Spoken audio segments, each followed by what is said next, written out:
Bienvenue sur Passionné de Novela, vous regardez les noces de Zara épisode 64, mais avant de commencer, abonnez-vous et activez la cloche de notification pour ne rien rater, n'oubliez pas d'aimer la vidéo.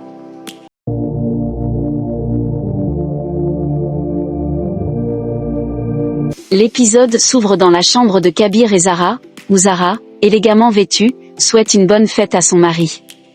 Kabir, attendri, la compare à un cadeau céleste et loue sa beauté. Zara, émue, lui demande comment s'est passée la prière. Kabir lui explique qu'il y avait trop de monde, mais souligne que cette année est différente car elle est à ses côtés. Il remarque aussi qu'elle lui parle avec plus de respect. Zara lui révèle que cela fait 27 jours depuis qu'il a prononcé le talak, et qu'il ne reste plus que 3 jours de délai. Elle lui annonce qu'elle fera tout pour le rendre heureux pendant ces jours restants. Kabir lui demande de ne sacrifier qu'une seule chose, son entêtement, qu'il considère comme la source de leur conflit. Zara accepte de changer. Dans une autre partie de la maison, Ayesha demande à Zinat de préparer 3 parts de nourriture, une pour elle, une pour leurs parents, et une pour les pauvres. Alina arrive et souhaite une bonne fête à tout le monde, mais Zinat refuse de se réjouir, expliquant que Zara a terni la réputation de la famille, ce qui la gêne particulièrement à Lucknow. Ayesha tente de l'apaiser en rappelant l'importance de rester unis en famille. Kabir et Zara rejoignent ensuite la famille et échangent des vœux de fête avec Ayesha, Alina et Zinat. Kabir demande où est son père et apprend qu'il est dans son bureau. Ils s'y rendent ensemble. Dans le bureau, Shabazz est au téléphone au sujet du rapport post-mortem de Nilofé. Zara et Kabir le saluent et lui souhaitent une bonne fête. Shabazz félicite son fils pour sa première fête en tant que docteur en droit. Kabir lui annonce qu'il a organisé un dîner pour la famille afin d'apporter un peu de joie en cette période tendue. D'abord réticent, Shabazz finit par accepter et lui remet de l'argent pour le distribuer aux pauvres de la ville, au nom de la famille Ahmad. Lors d'une fête, Kabir distribue de l'argent aux pauvres en leur souhaitant « Bonne fête à vous ». Mais soudain, des jeunes de la communauté l'interpellent, refusant de le laisser entrer dans un lieu sacré à cause de son lien avec une femme accusée de meurtre. Kabir leur répond fermement que ce lieu appartient au Très-Haut, que sa sainteté ne sera jamais entachée par des accusations infondées, et qu'aucun homme ne devrait s'interposer entre Dieu et un croyant. Il exige qu'on le laisse passer, les rappelant à leur devoir de foi et d'humilité. Chez lui, Zara semble transformée. Sa mère Ayesha remarque ce changement et Zara lui confie qu'elle fait tout pour plaire à Kabir, y compris adopter ses habitudes, comme manger au sol. Elle prie pour qu'il soit heureux. Au moment du repas, Zinat propose à Kabir ses plats favoris, notamment de la viande. Mais Zara refuse, soulignant que cela nuit à sa santé et à son tempérament déjà colérique. Kabir, un peu piqué, lui reproche de s'inquiéter pour sa colère plutôt que pour lui-même. Zara réaffirme son affection et l'encourage à goûter le plat végétarien, qu'il accepte finalement. Dans leur chambre, Zara masse les épaules de Kabir et lui demande poliment la permission d'aller rendre visite à ses parents pour la fête. Kabir, d'abord ferme, refuse, mais finit par sourire face à l'insistance respectueuse de Zara. Touché par son comportement, il accepte à condition qu'elle ne soit pas aussi soumise, et annonce qu'il l'accompagnera lui-même, pour honorer ses beaux-parents. Zara, ravie, accepte. Le jour de la fête, Kabir accueille chaleureusement l'imam Hashmi. Zara, en servant les invités, offre un verre à l'imam, mais celui-ci l'ignore, déclarant que seuls les vrais croyants protègent la dignité de la foi. Zara, humiliée, continue de servir, mais tous refusent de prendre son sirop glacé. Zinat l'interpelle, insinuant qu'elle a blessé de nombreuses personnes. Zara, affectée, admet l'avoir aussi blessé, et lui demande de rester loin du plateau. Plus tard, Rima et Imran arrivent avec gaieté. Kabir les salue. Imran tente de le prendre dans ses bras malgré ses protestations. Quand Zara affirme que Kabir n'aime ni la musique ni la danse, Rima comprend qu'elle agit selon ses préférences. Malgré les réticences de Kabir, Rima, Imran, Alina et Zinat se mettent à danser. Zara les observe, hésitante. Kabir lui fait un signe d'y aller, mais elle refuse, tout en continuant de bouger timidement au rythme de la fête.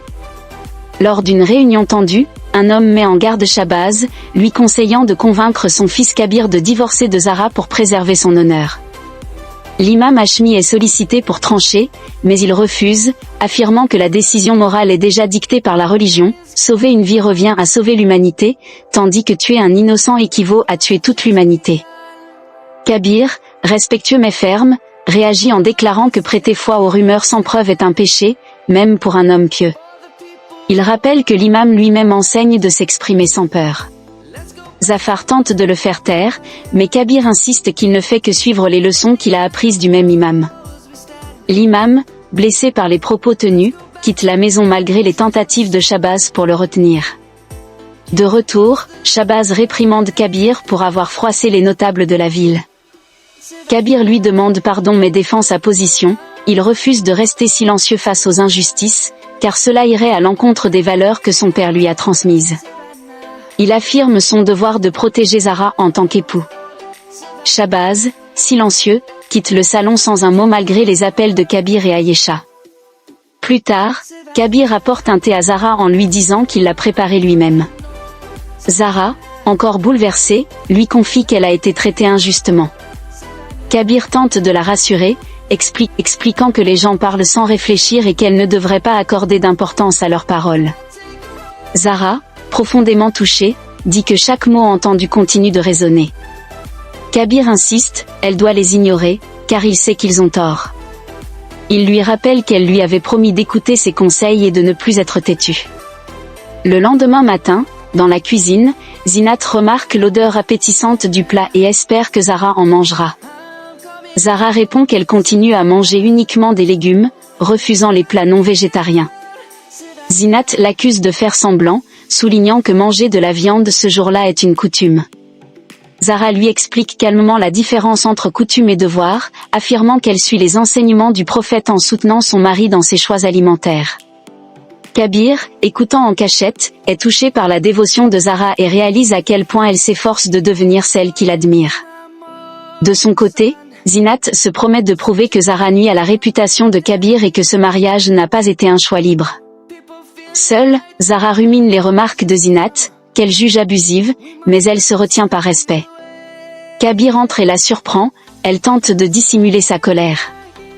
Il insiste pour savoir ce qui la trouble, mais Zahra détourne la conversation et lui demande si elle progresse dans son changement.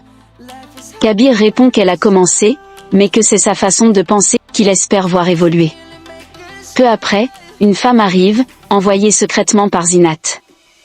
Elle supplie Zahra de l'aider à divorcer d'un mari violent et irresponsable. Zahra, émue mais ferme, lui conseille de ne pas se précipiter. Elle insiste sur la gravité du divorce et encourage la femme à tout faire pour sauver son mariage, rappelant que l'amour peut transformer même le plus dur des cœurs. De retour dans leur chambre, Zahra apporte de l'eau à Kabir et évoque la décision imminente du divorce. Kabir lui répond que tout ce qu'il a vu ces derniers jours prouve qu'elle a profondément changé. Il est touché par ses sacrifices et reconnaît qu'il ne peut plus la quitter. Zahra, émue, l'embrasse sur la joue et tente de s'éloigner, mais Kabir la retient. Il lui affirme qu'il ne la laissera plus jamais partir. Puis, tendrement, il lui demande si elle souhaite passer sa vie avec lui. Zahra lui répond avec émotion qu'elle le veut, et ils s'enlacent, unis par un amour désormais consolidé. Zahra rayonne de bonheur au salon lorsqu'Alina lui avoue sa colère, elle la considérait comme un modèle, mais se sent trahie par son changement de vie. Zahra tente de la rassurer, mais la discussion est interrompue par l'arrivée soudaine de l'inspecteur Pandey. Il annonce que Nilofer n'est pas morte poignardée, mais empoisonnée à l'hôpital. Selon les images de surveillance, une femme voilée serait entrée dans sa chambre peu avant sa mort. Il soupçonne Zahra et exige des preuves concrètes de son alibi, sinon elle risque l'arrestation. Peu après, un groupe de jeunes en colère envahit la maison de Kabir, détruisant tout sur leur passage. Ils accusent Zahra de meurtre et exigent que Kabir divorce d'elle. Kabir, stupéfait, leur rappelle qu'il a été leur éducateur et modèle. Il défend Zahra avec fermeté, affirmant qu'elle est innocente et que seule la justice peut la juger. Shahbaz, bouleversé, reproche à son fils de ne pas voir la réalité. Il montre les femmes de la maison, effrayées, et demande à Kabir s'il sera responsable si elles sont blessées. Kabir, malgré tout, reste convaincu que Zara est innocente et affirme que l'enquête de l'inspecteur finira par révéler la vérité. Dans l'ombre, l'imam orchestre un plan machiavélique pour forcer Kabir à divorcer de Zara. Avec l'aide de Khalid et Zafar, il manipule les jeunes de la communauté, les incitant à la haine contre Zara. Khalid a réussi à récupérer les empreintes de Zara sur un verre lors d'une fête, preuve qui pourrait l'incriminer dans la mort de Nilofer. L'imam est convaincu que Zara finira en prison, laissant Kabir sans autre choix que le divorce. Pendant ce temps, la tension atteint son paroxysme chez les Ahmad. Shahbaz, furieux, accuse Zara de déshonorer la famille.